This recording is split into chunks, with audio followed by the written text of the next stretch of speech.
s'agit ici d'un voyage dont la piste est jalonnée par le parfum et la beauté. Il y a 1400 ans, l'islam vint au monde avec un message d'amour et de paix. Le commerce créa des liens entre l'Inde et l'Arabie et un jaillissement de connaissances enrichissant les deux civilisations en résultat. En tant que concept, l'islam trouva d'abord sa première demeure sur les côtes du Kerala. Quelle était donc l'essence de l'islam, ainsi manifestée dans tant de beauté visible en Inde? Ces monuments anciens témoignent d'une culture et d'une histoire qui font toujours partie de notre vie aujourd'hui.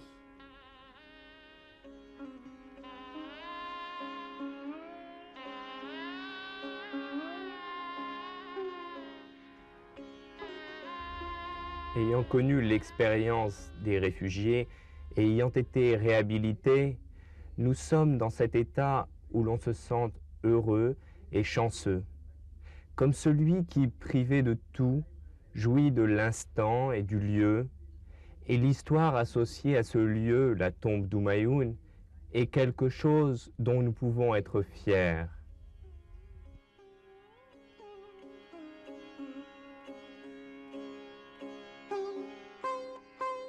Du sein de la beauté magnifique du jardin moghol, l'époque d'Akbar fut témoin d'une beauté manifeste dans tous les domaines de l'expression humaine. Cette préoccupation esthétique ne se limitait pas seulement au domaine de la musique et des beaux-arts. Elle a contribué au développement de l'esprit d'intégration et de compréhension, si caractéristique du génie indien. Aujourd'hui, Mohammad Shahir est un des architectes paysagistes qui s'est le plus inspiré du jardin musulman. Ces tombes magnifiques sont destinées d'après le concept du jardin de paradis. De style persan, elles sont inspirées de l'esthétique géométrique musulmane qui incorpore les éléments de la nature dans une même beauté et une même forme, ainsi qu'on les trouve dans le Coran. L'eau crée une réflexion mystique grâce au son et à l'image.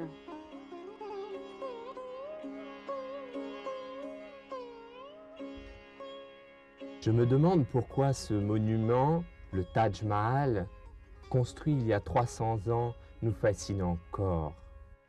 Quand je suis arrivé à Agra et que nous étions encore éloignés de 5 ou 6 kilomètres du Taj, j'ai vu le dôme dominant le paysage et la cité à ses pieds. J'ai commencé à prendre des photos. Mon voyage à Agra a été une expérience très forte. D'ailleurs, les Indiens sont très fiers de cette merveille du monde. Agra a représenté pour moi une odyssée photographique. Et j'ai pris des photos de tous les alentours du Taj. Fasciné, je me suis dit, il faut que je revienne.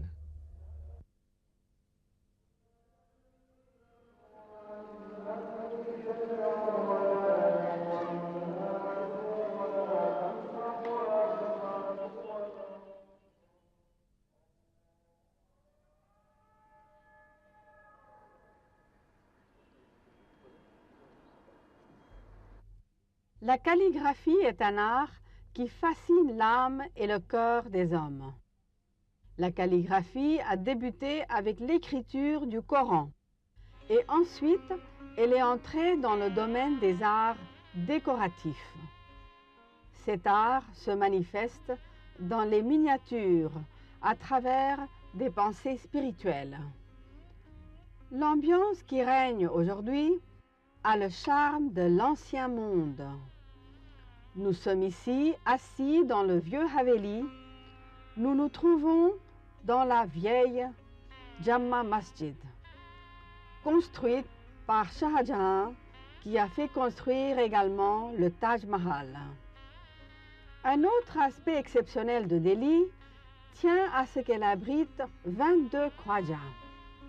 Nous avons aussi les tombes de Nizamuddin Aulia ainsi que Bakhtiar Kaki.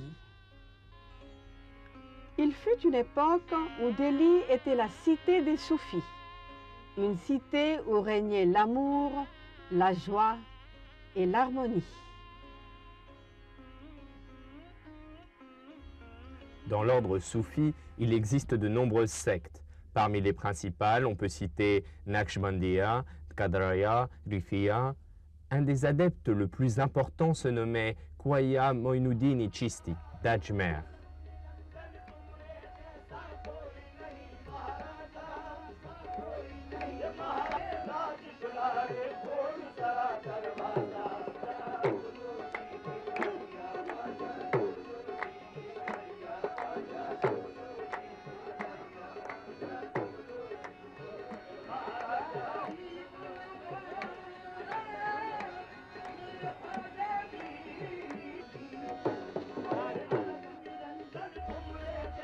Un autre tout aussi important et qui lui a succédé se nommait Qutbuddin Bakhtiar Kaki. Après lui, la direction a été assurée par Baba Farid Ganchakar. Il était aimé de tous et quelques siècles plus tard, les gourous sikhs ont inclus ces versets dans leur livre saint, le Guru Granth Sahib. Sheikh Jamid a transmis le message de joie, de paix et de compassion du prophète au Khwaja Nizamuddin.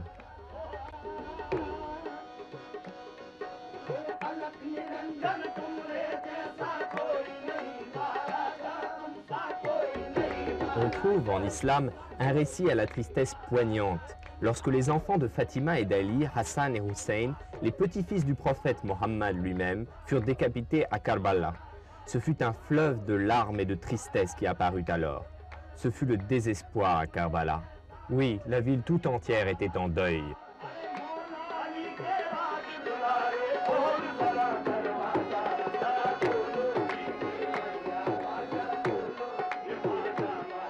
L'avènement des Chistis dans le créa de nouveaux repères culturels. L'apogée fut atteinte avec Amir Khusro, qui continua à explorer de nouveaux horizons. Sa poésie devint l'âme du Cachemiri Soufiana.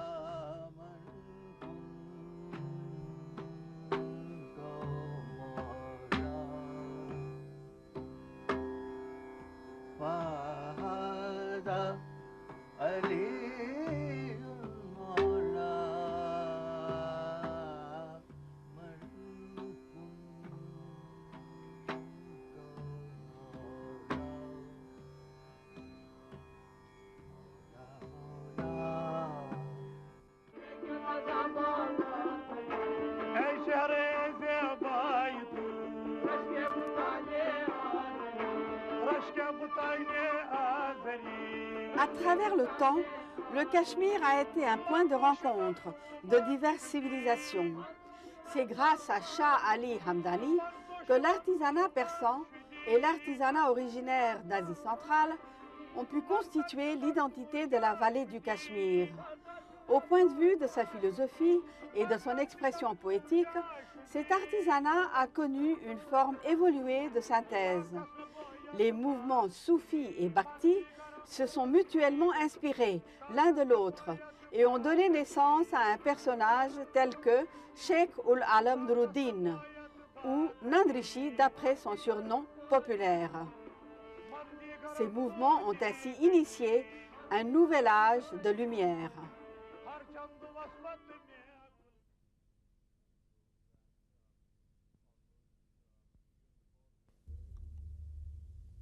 Eh bien, disons que la relation entre l'islam et le sikhisme a débuté quand Daulata, une sage-femme musulmane, a mis au monde le fondateur de la foi, Guru Nanak. La relation s'est ensuite poursuivie avec Mardana, qui fut le compagnon d'enfance et l'ami de Guru Nanak pendant 47 ans. Après Mardana, son fils, Shahzad, est resté jusqu'à la fin avec le gourou. Guru Nanak et Mardana ont voyagé ensemble. Pour en savoir plus sur l'islam, Guru Nanak est allé à Kaboul, à Bagdad et jusqu'à la Mecque. À cette époque, voyager n'était pas une chose facile. Mais à travers cette expérience, les rencontres avec les théologiens musulmans et puis bien sûr les savants il est revenu enrichi, il a approfondi la foi qu'il professait. Cette relation très très longue entre, comment dire, l'islam et le sikhisme a été entretenue par les gourous qui ont succédé. Et bien sûr, le 5e gourou, Angit Dev, a invité son ami Mir Mohammed à poser la première pierre du Temple d'Or. Alors qu'il existait une telle intégration philosophique, pourquoi ce grand pays s'est-il trouvé divisé? Intrigué par le titre de son ouvrage, Le prix du partage de l'Inde, et pour mieux le comprendre, nous avons discuté avec son auteur, le docteur Rafik Zakaria, spécialiste d'études islamiques. Savez-vous qu'1 million de personnes sont mortes dans d'horribles conditions? Les enfants sont devenus orphelins. Les femmes ont été violées. Les vieillards blessés ont été exécutés. Près de 15 millions de personnes de part et d'autre ont traversé la frontière. C'est le prix que les musulmans et les hindous ont payé pour la partition. Dans les premiers temps du mouvement de non-participation, le Khalifat Movement,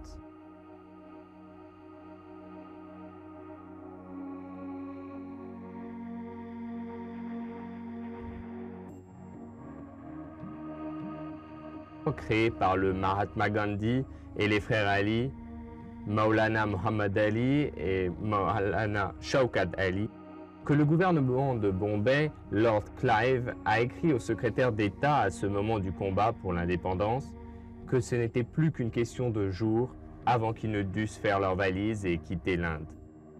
Mais malheureusement, ces événements ont précipité la réaction des Britanniques et les événements qui devaient briser le cœur de Gandhi ont suivi. Les Britanniques ont intrigué pour diviser les communautés en jouant soit sur la domination féodale des musulmans, soit sur le communalisme des hindous. Ils ont cherché à diviser les communautés sur certains sujets, et ils y sont parvenus, si bien que plus jamais l'unité n'a été réalisée. À la fin, l'unité fut brisée, et le combat qui opposait la Ligue musulmane au Congrès entraîna en définitive la partition du pays. Mais désormais, nous avons dépassé ce traumatisme et nous souhaitons à nos frères et nous-mêmes la paix.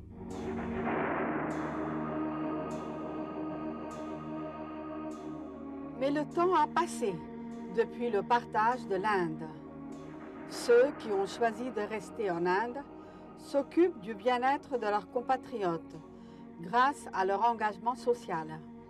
Ils sont profondément enracinés dans cette terre. C'est du côté de l'Inde que j'ai senti le parfum d'amour. Cette citation du prophète, à la fois poétique et métaphorique, est aujourd'hui plus vraie que jamais. Je croise partout des amis souriants, tels ce chauffeur de taxi, Ghulam Hassan, qui s'occupe d'un des besoins fondamentaux de l'homme, le déplacement. Le dévouement au bien-être de l'homme est une autre forme de la divinité.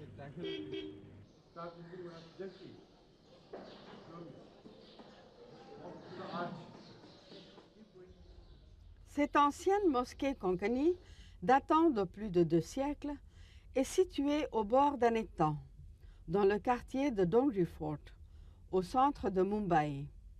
Nous sommes émerveillés par la beauté splendide et la sérénité de cette mosquée, en contraste total avec la cacophonie et l'indifférence de l'extérieur.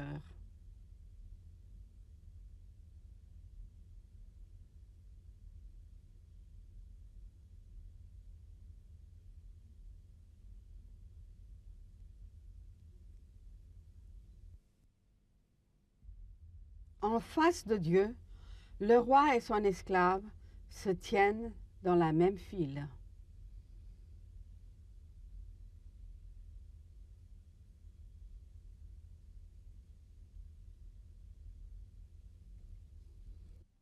L'esthétique de l'islam a évolué grâce à des inspirations tirées de l'architecture, de la musique azan et de la calligraphie.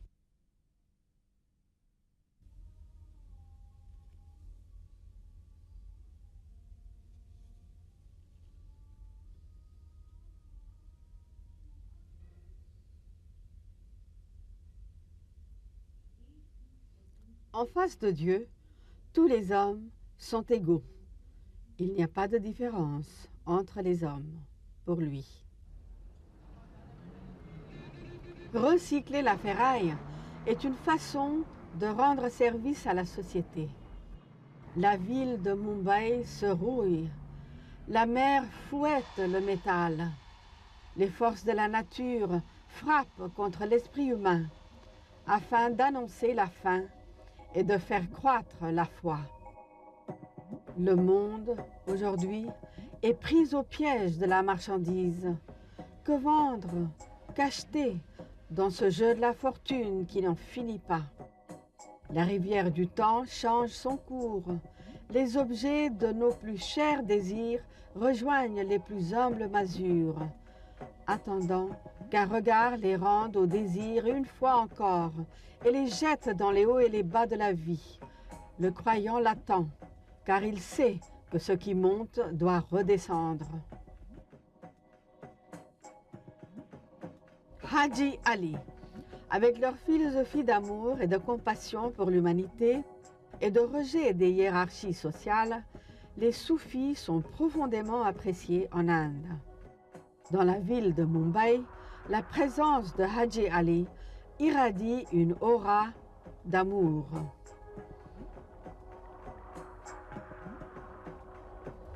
À Mahim, le lieu de pèlerinage de Makhdoom Shah Baba continue à attirer un très grand nombre de personnes. Avec le temps, l'islam a donné naissance à diverses écoles de pensée. Asghar Ali Engineer représente l'école de Dawoodi Bohra. Les musulmans du nord de l'Inde ont une perception différente de ceux de l'Ouest, ainsi par exemple du mouvement pour l'éducation. Au nord, après la partition, les musulmans ont pensé qu'ils avaient été ruinés par les Britanniques. Et donc, il y a eu comme une très grande résistance de leur part à l'égard de l'éducation moderne et à l'égard du système d'enseignement et de la culture britannique. Saïd s'est prononcé pour un enseignement moderne. Il a été très vite pris à partie et traité de kafir par certains oulémas, de juifs et de Satan. Alors qu'à l'Ouest, les musulmans ont compris qu'ils ne pouvaient survivre sans un système éducatif moderne. Ils ont compris l'importance de l'éducation et ont ouvert une université. À Bombay, les musulmans ont créé une institution d'enseignement. Elle a été fondée par un magistrat en retraite. On ne peut pas dire qu'il n'a pas rencontré de difficultés, mais il a été soutenu dans sa démarche par l'ensemble de la communauté musulmane de cette ville. La situation est donc différente entre les deux. It was founded by Badruddin Tayyabji, who was retired Chief Justice of Bombay High Court. Not only that, he did not meet with any resistance, but Muslims readily cooperated with him and gave generous donations to start educational institutions. Anjuman Islam a été fondée en 1874 et continue à enseigner aux enfants comment servir leur patrie à la lumière de l'islam. Du docteur Isaac Jamkhanawala, cette organisation religieuse, à travers des centaines d'écoles, de lycées et de centres d'enseignement technique, est le véhicule d'une instruction moderne. Les valeurs éducatives,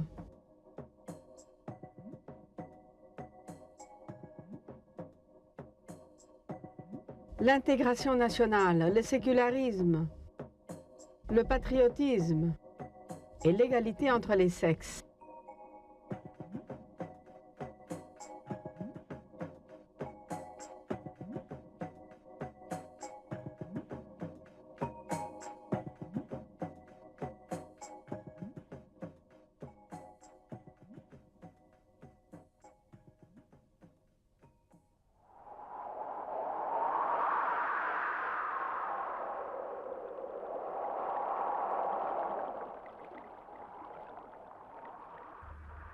Prenez l'ouest de l'Inde, pour exemple.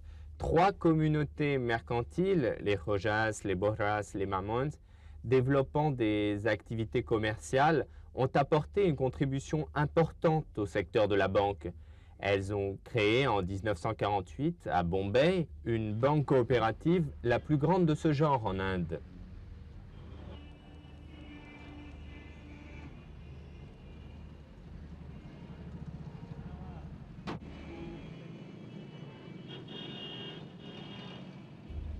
À chaque fois qu'ils ont ouvert une nouvelle agence bancaire, ils ont tenu compte des besoins de la population et de la société en général, et plus particulièrement des besoins de ceux qui sont exploités par les intermédiaires, et quels qu'ils soient, en fait.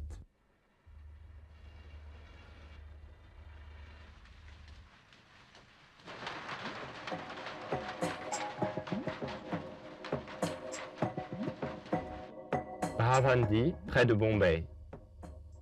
Maintenant que le gouvernement indien a donné la permission d'ouvrir une école de médecine, toutes les infrastructures nécessaires, telles que les bâtiments et les équipements, ont déjà été réalisées. Bref, grâce au gouvernement, tout est prêt ici. Partout en Inde, les artisans et les tisserands musulmans offrent un noble service à leurs cousins indiens. Nous en trouvons un exemple à Meerut. Absorbés dans le silence de leur âme, noyés dans le fracas mécanique des machines à tisser, les artisans sont des arbres qui donnent leurs fruits à la société. Il est impossible d'imaginer un mariage indien sans une fanfare. La première fanfare de l'Inde a été fondée par Nadir Ali et ses disciples continuent toujours à entretenir cette vieille tradition. Faute d'infrastructures et de moyens techniques, l'invention fut leur seule ressource pour façonner ces instruments de musique. De nos jours, ils jouissent d'une renommée internationale. Nadir Ali a créé le premier groupe et c'est à lui qu'on doit le fait qu'aujourd'hui, en Inde, un mariage n'est pas un mariage sans un groupe jouant de la musique et des gens qui dansent sur des airs.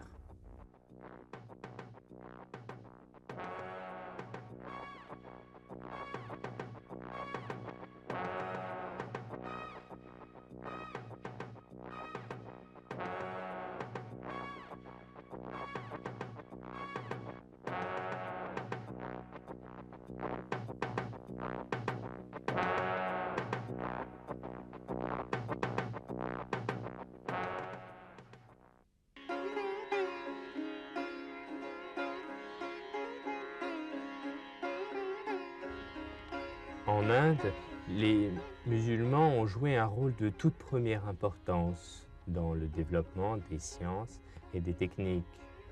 Particulièrement s'agissant des techniques, l'islam a donné aux artisans et aux artistes un statut social égal. Et ces artisans sont très prisés. Si on examine le développement de l'Inde sur la longue durée, la contribution des musulmans est une des bases importantes de son développement et même de sa civilisation. Et aujourd'hui, alors que nous commençons à oublier le traumatisme de la partition, les musulmans continuent à contribuer grandement à son développement dans tous les domaines. C'est donc la poursuite d'une très longue tradition.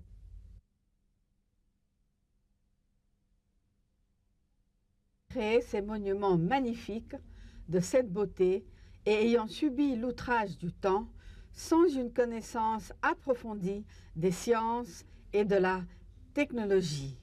L'architecture moghole a 2 dimensions, basée sur des principes ésotériques et exotériques. Exotérique, c'est-à-dire rationnel et logique, ésotérique, c'est-à-dire mystique et métaphysique. L'un des savants les plus éminents et l'une des personnes les plus remarquables, Al-Biruni, qui est venu en Inde, a vécu ici pendant 13 ans, a écrit sur tous les aspects de la science indienne. L'Antarctique, en tant que programme d'exploration, a été introduit par Madame Indira Gandhi alors qu'elle était Premier ministre de l'Inde. Il m'a été demandé de diriger la première mission sur l'Antarctique. C'était en 1981. J'ai consacré une grande partie de ma vie à l'océanographie, une science complètement nouvelle dans notre pays, l'Inde. Pour étudier l'océanographie, il n'y avait pas de structure disponible. Aussi, mon premier objectif a-t-il été de créer les structures nécessaires à son développement. Des navires d'exploration, des installations côtières, des hommes compétents, les former eux aussi. C'est de cette façon que tout cela a commencé.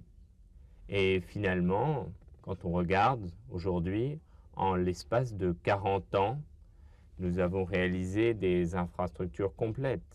Le pays a fait tout cela de façon finalement très professionnelle. Nous travaillons au Centre de recherche sur les toxologies industrielles depuis 1970. Cet institut de recherche a été fondé par le Dr Sipte Zaidi. En fait, c'est lui qui a introduit cette idée dans notre pays.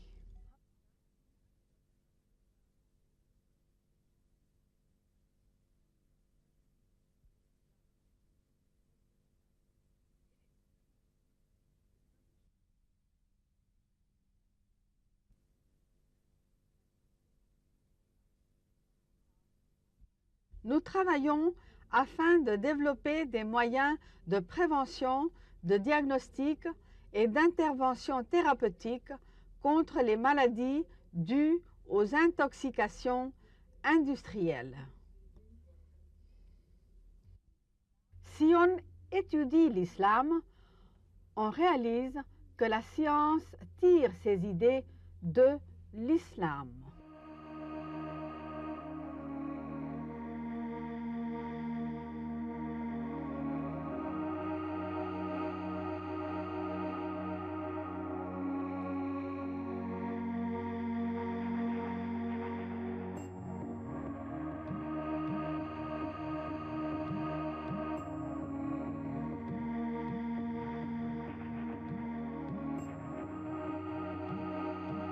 Sans le support d'une armature en acier, le toit voûté de Baraimambara est le plus grand d'Asie.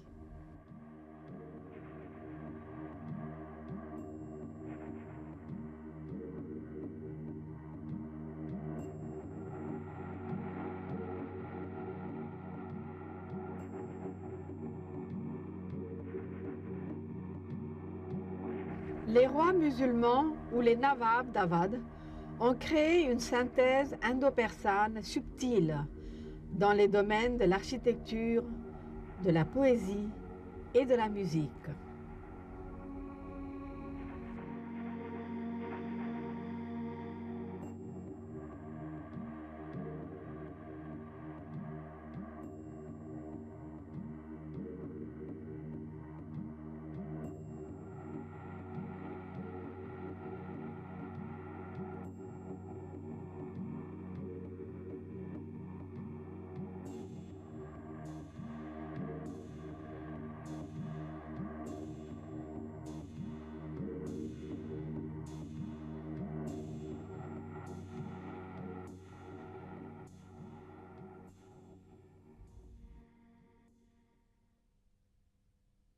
Erreurs que l'on paye ensuite pendant des siècles.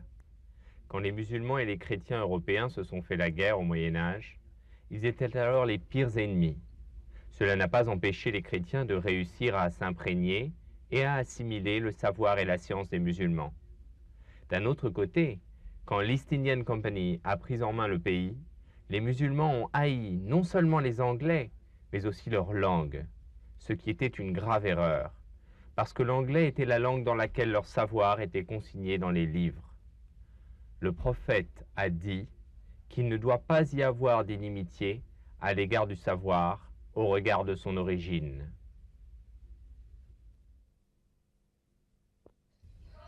En 1912, Maulvi Syed Karamat Hussain a fondé une école pour éduquer les musulmanes. Cette école est aujourd'hui une école supérieure d'apprentissage. Elle offre un enseignement moderne aux filles de toutes les religions et de toutes les castes. À mon avis, les filles ne viennent pas s'asseoir dans une salle de classe pour recevoir un enseignement conventionnel, mais pour se préparer à affronter les épreuves de la vie avec un esprit sain et un corps sain et une attitude positive pour devenir de grandes citoyennes. À Lucknow se trouve Nadwatul Uloom, une institution académique où l'on enseigne un programme basé sur les principes de l'islam. On y trouve des étudiants venant du monde entier. En plus de manuscrits rares, la bibliothèque possède 1300 dictionnaires de diverses langues. Son fondateur, Ali Mian, d'après son surnom populaire, est un islamologue de renommée internationale.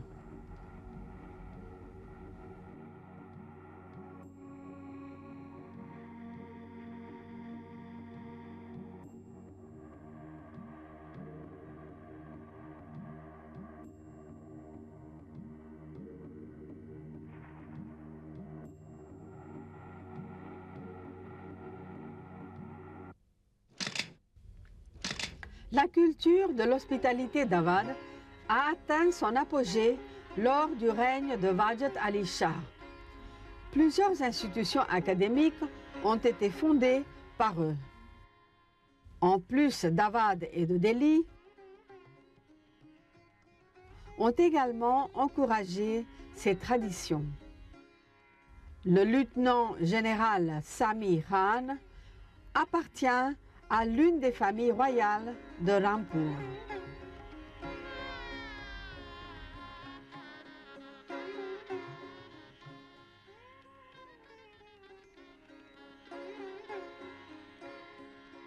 Un très grand nombre de musulmans ont émigré au Pakistan, mais quelques-uns restèrent ici.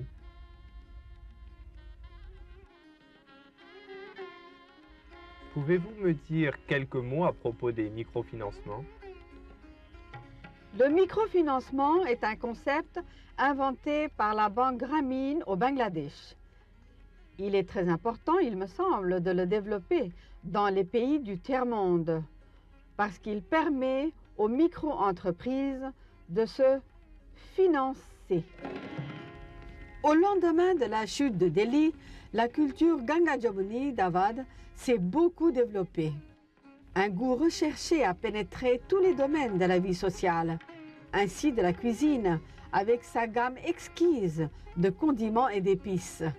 Et les plats que l'on trouve au marché sont toujours aussi délicieux.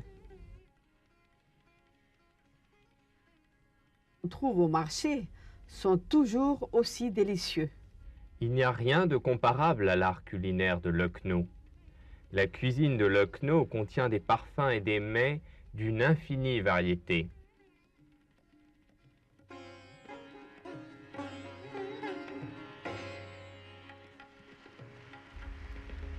C'est avec joie que j'ai constaté que les plats que l'on trouve au marché sont toujours aussi délicieux.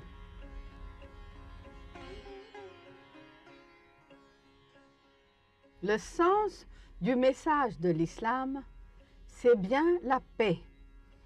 Et la paix, comme l'a si bien écrit le grand poète Iqbal, est le lien le plus fort entre l'Inde et l'islam. Le grand saint Khwaja Garib Nawaz nous a donné le message de la vérité. Guru Nanak nous a donné le message de l'unité de Dieu.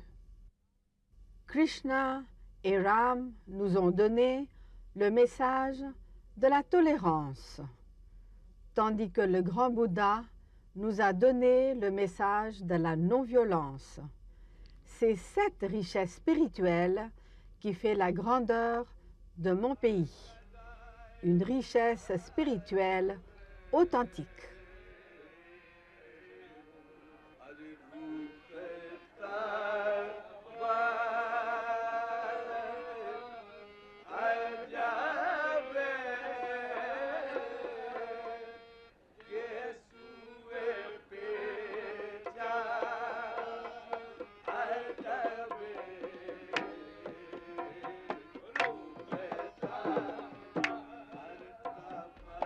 Une impression très nette se dégage des foules hindoues et musulmanes rassemblées toutes ensemble pour fêter le Urus. Cette impression, c'est celle d'une complète intégration et harmonie des communautés. Les foires sont une vieille tradition. Ces foires témoignent des efforts accomplis par les soufis pour intégrer le spiritualisme à l'humanisme. Elles servent à stimuler le commerce rural. Elles assurent aussi la survie des chevaux indigènes. Mon mari, le général Habibullah, a obtenu le commandement des 3 armes, avec pour mission de réaliser les infrastructures nécessaires aux forces armées du pays, ce qui est le domaine le plus sensible qui soit, la défense. La culture de Lucknow ne s'est pas limitée à cette belle ville royale, mais s'est étendue à plusieurs villes satellites de Lucknow. Khairabad, Malihabad, Kakori sont quelques-unes de ces villes où une prise de conscience culturelle s'est enracinée.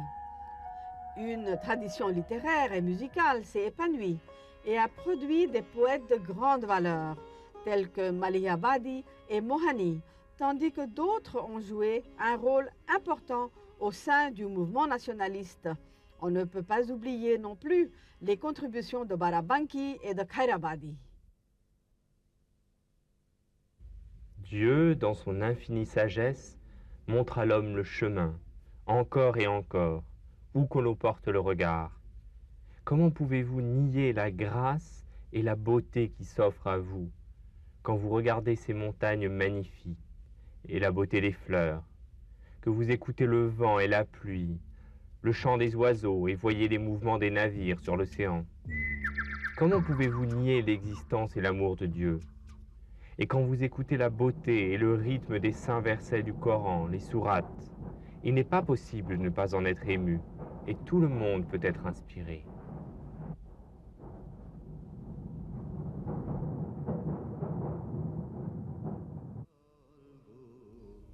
Calcutta, l'ultime destination de la route de Sher Shah Suri qui a permis de joindre les confins de ce vaste pays.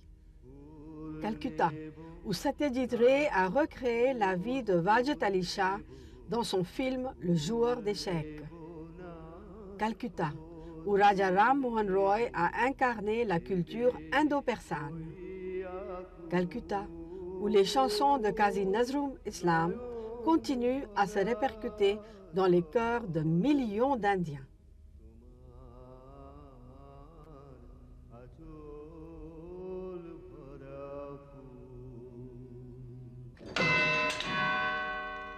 L'Imambara de Haji Mohsin, qui se trouve sur la rive de Hooghly, est un bel exemple de l'architecture indo-hollandaise.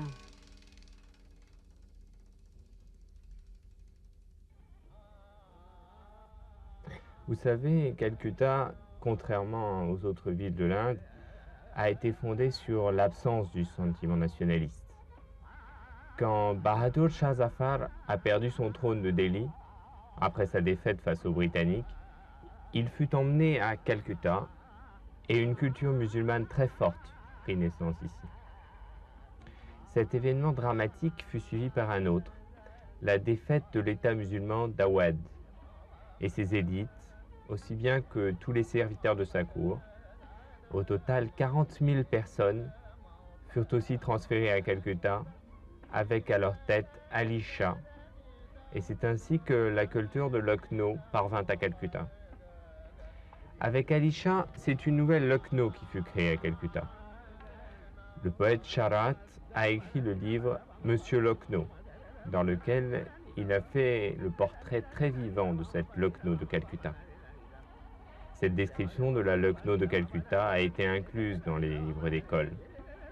De même, lorsque le sultan Tipu a confié ses enfants aux Britanniques en 1928, une nouvelle communauté immigrée s'est installée, appelée Tollygunge, et divers centres culturels ont été créés, dont le Tollygunge Club. Près de 13 mosquées ont été construites à Calcutta par le sultan Tipu.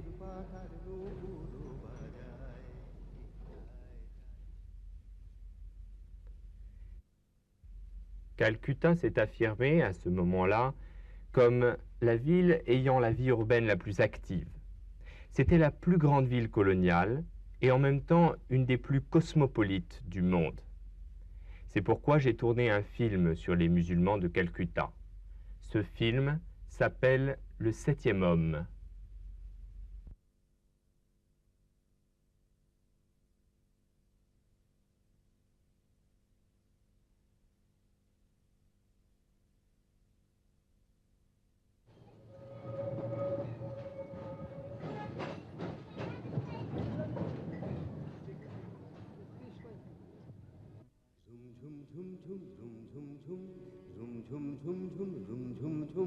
খেজুর পাতার নূপুরও বাজায় কে যায় যায় খেজুর পাতার নূপুরও বাজায় কে যায় যায় Comme nous avons vu dans le film, seuls les musulmans sont familiers avec les nouvelles conditions de la vie urbaine. Ainsi, par exemple, il n'y a pas une seule maison en briques qui n'ait été construite par un musulman à Calcutta, qu'il en soit d'ailleurs l'artisan ou l'architecte. De même, dans d'autres domaines tels que l'approvisionnement en lait et en viande, ce sont les musulmans qui assument cette charge. Il en est ainsi dans d'autres domaines encore, ainsi du système des transports qui lui aussi a été établi par les musulmans. Les musulmans ont participé à la jeunesse de Calcutta.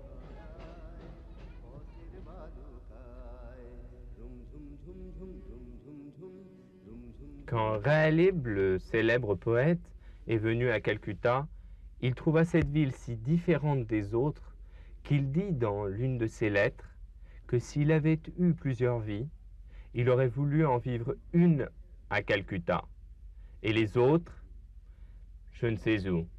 C'est ce qu'écrit ce grand poète.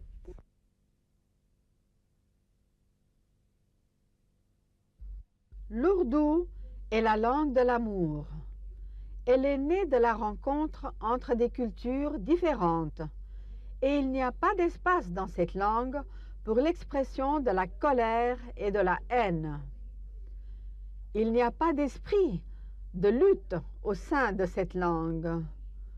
L'ourdou incorpore toute la douceur et toute l'élégance des mots et en même temps peut exprimer toute l'étendue des sentiments humains.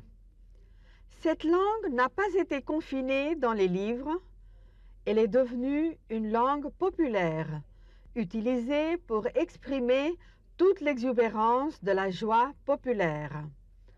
L'ourdou s'est recréé à l'intérieur des groupes sociaux dans lesquels il était parlé. Aussi connaît-il de nombreuses variations.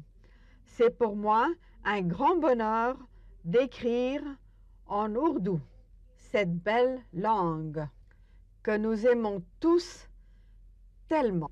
Bien que les razals soient en ourdou, tous les Indiens les chantent. C'est ainsi que l'on a eu des poètes très connus tels que Mir Takir Mir, Mirza Ghalib et les autres, écrivant et chantant des razals. La poésie ourdou est devenue si populaire qu'on la rencontre dans toutes les langues de l'Inde. Il n'y a rien qui surpasse la poésie ourdou. D'un point de vue historique, c'est Wali Dakini qui a été publié à Aurangabad et Ghalib et Mirtagi à Delhi ont été influencés par lui. Il y a un texte poétique de Mir où il est dit « J'ai dit très peu des fleurs, le bouton de rose a souri ». Une fois, alors que le Premier ministre Nehru ne se sentait pas bien, une actrice célèbre, dénommée Nargis, lui demanda comment il allait, et le Premier ministre lui répondit sous la forme d'une poésie ourdou. Quel plaisir et quel bonheur on a à regarder un joli visage, et comme on se sent mieux.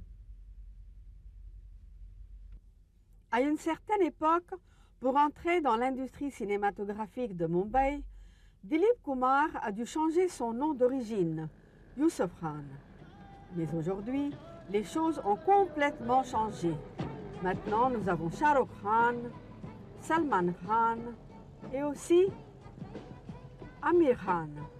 Ils ont gagné leur place en Inde tels qu'ils sont, sans changer de nom. J'aimerais savoir comment vous percevez les musulmans d'Inde. Les musulmans indiens sont complètement différents des musulmans que l'on rencontre partout ailleurs dans le monde.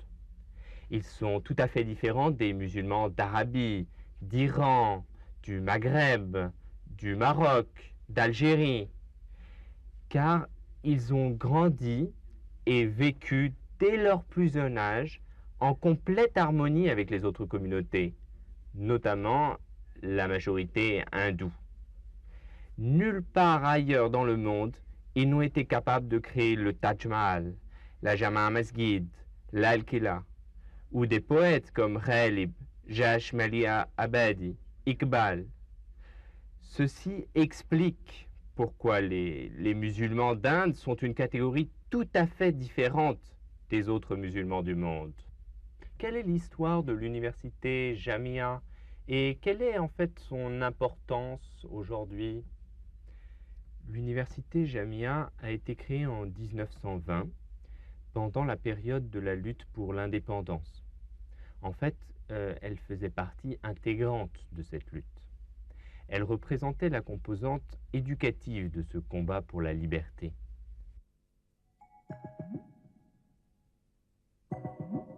Gandhi, Zakir Hussain et leurs compagnons avaient de nouvelles idées sur l'enseignement.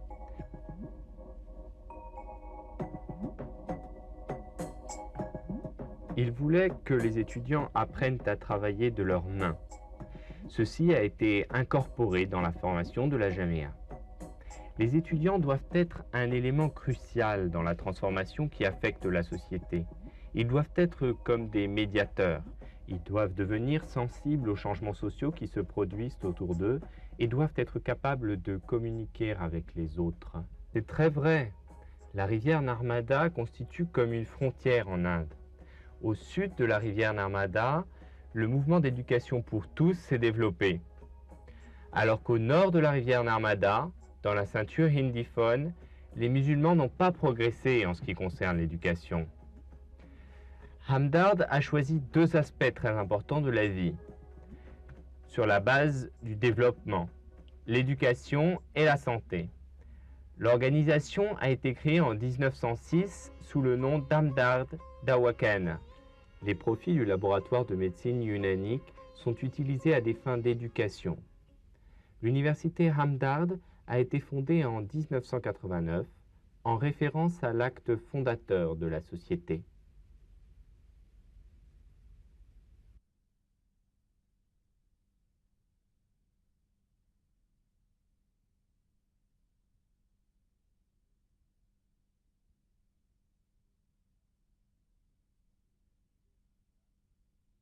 L'université Hamdard dirige 3 écoles à Delhi. Hamdard Public School, que vous avez eu l'occasion de visiter ce matin.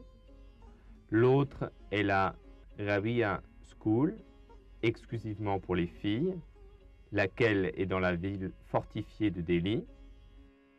Et une école primaire qui est hébergée dans le campus de l'université d'Hamdard. À part la direction de ces écoles, il y a aussi un système de bourses que l'association pour l'éducation Hamdard dirige.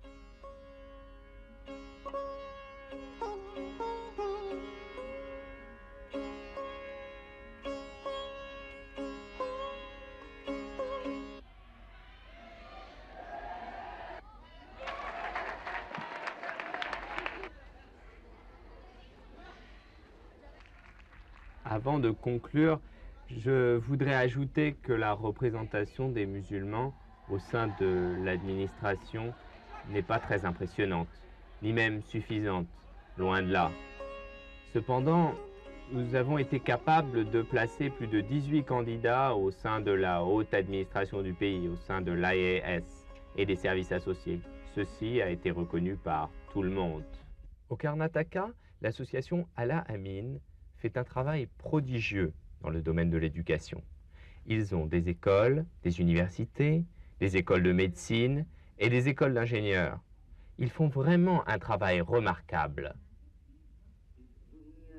Le ministère de Waqf au Karnataka est l'un des plus progressistes du pays. et il s'occupe de plusieurs institutions académiques et plusieurs orphelinats.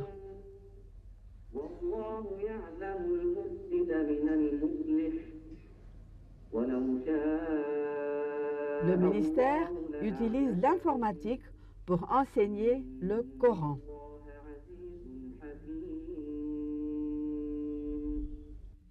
L'objet de l'ouverture d'un tel centre dans une mosquée est de fournir aux étudiants musulmans les plus défavorisés une introduction et une formation de qualité au métier de l'informatique, afin que la communauté musulmane accède à un haut niveau d'éducation supérieure. Nous avons 3 centres par la grâce de Dieu, et le 4e va bientôt sortir de terre dans l'enceinte de la plus grande mosquée de Bangalore, Jama Masjid. Si vous donnez une éducation à un garçon, vous avez éduqué une personne seulement, une seule. Éduquer une fille est plus important, parce qu'une femme éduquée éduquera plus tard sa famille. Elle garantira un meilleur développement à ses enfants et donc à notre société. La société Hassanat est unique dans la mesure où elle aide surtout les étudiants qui n'ont pas obtenu de mention à en obtenir une.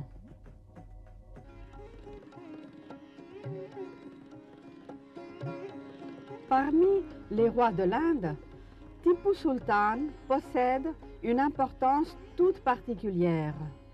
Tout en veillant attentivement sur son royaume et ses sujets, il portait un grand intérêt aux affaires internationales.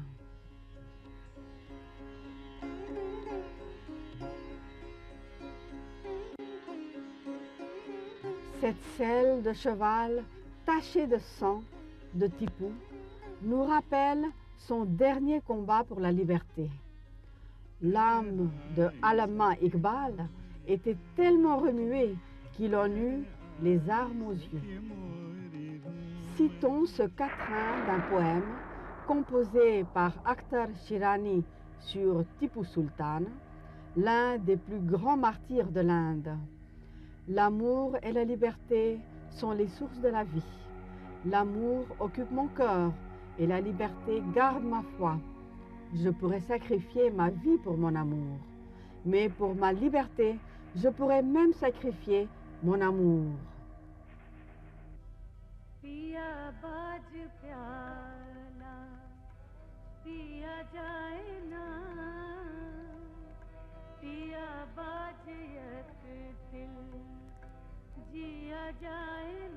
Au XVIe siècle, Quli Qutb Shah, le fondateur de la ville de Hyderabad, fut l'un des premiers poètes ourdophones à exprimer les sentiments d'une femme.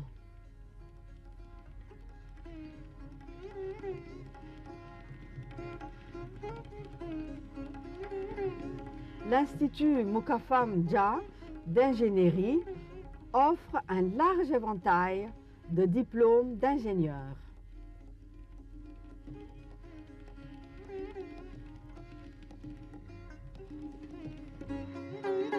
Pendant le mois entier de Ramzan, il y a des festivités qui ont lieu partout, où tout le monde s'habille d'une façon extrêmement élégante. Le Charminar sert de lieu de rencontre pendant ces festivités. Lorsqu'on parle de Hyderabad, il faut absolument citer le nom de Nizam, dont le goût raffiné, l'éducation et la culture sont reflétés à l'université Osmania. Cette université est l'une des plus grandes de l'Inde. L'école Osmania de médecine a été fondée par Osman Ali Khan.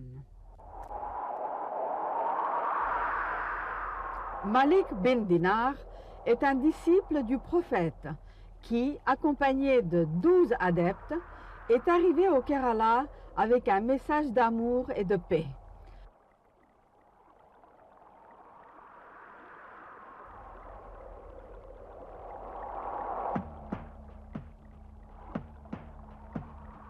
Cette mosquée est le symbole de ce message, dont le parfum continue à se diffuser tout autour.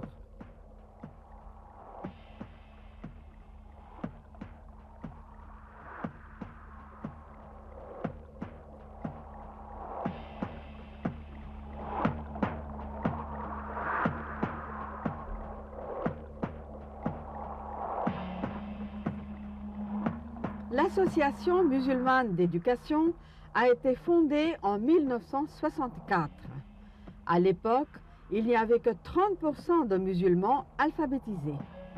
Aujourd'hui, grâce aux efforts de cette association, le taux d'alphabétisation est passé à 55% et plus.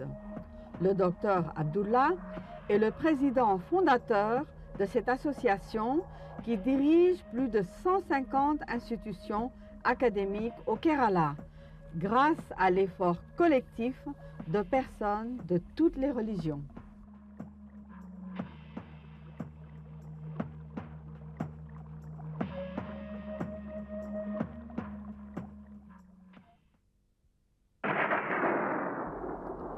C'est ici, dans cette bâtisse, que vivait autrefois Sir Syed Ahmad Khan. Selon lui, c'est le manque d'intérêt des musulmans pour la langue anglaise qui est à l'origine de l'état arriéré des musulmans en Inde. Visionnaire, il est parvenu à créer une université à Aligarh qui intègre l'éducation occidentale au mode de vie oriental.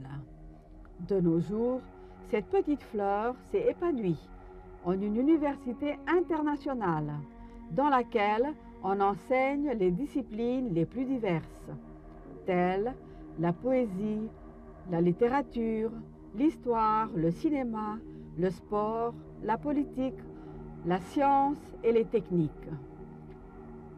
Ces anciens élèves ont apporté une grande renommée à la gloire de leur patrie. Elle a même formé les présidents, non seulement de l'Inde, mais aussi du Pakistan. Je suis étonnée par le talent visionnaire de ce Syed Ahmad Khan.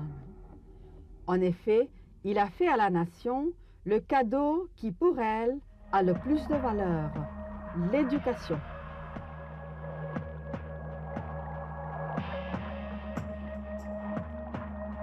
Qu'il s'agisse d'artisanat ou d'autres formes d'art, les musulmans en Inde ont trouvé leur place dans le cœur de tous les Indiens.